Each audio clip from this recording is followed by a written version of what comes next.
Surat crime બ્રાન્ચે motorcycle ચોરી ગેંગના 2 આરોપીઓને 2.4 લાખની મત્તા સાથે ઝડપી પાડ્યા।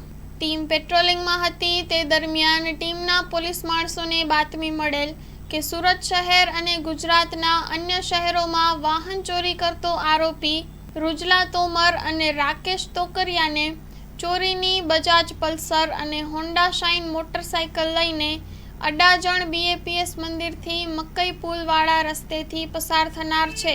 સુરત શહેર ક્રાઇમ બ્રાન્ચની ટીમ દ્વારા તેઓને અડાજણ BAPS મંદિરથી મકઈ પુલ તરફ જવાના રસ્તા પરથી પકડી તેઓ પાસેથી કુલ 4 મોટરસાઇકલ કિંમત ₹2,40,000ના મત્તાની કબજે કરવામાં આવેલ છે।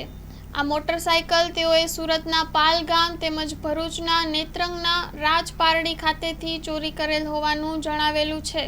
તેમજ આરોપી રુજલા તોમર છોટાઉદેપુર જિલ્લા નસવાડી પોલીસ સ્ટેશનના 2 વાહન ચોરીના ગુનામાં નાસ્તો ફરતો છે। આરોપીઓની પૂછપરછ કરતા તેઓ ગુજરાત રાજ્યની બોર્ડર નજીક આવેલ અલીરાજપુર મધ્યપ્રદેશના રહેવાસીઓ છે।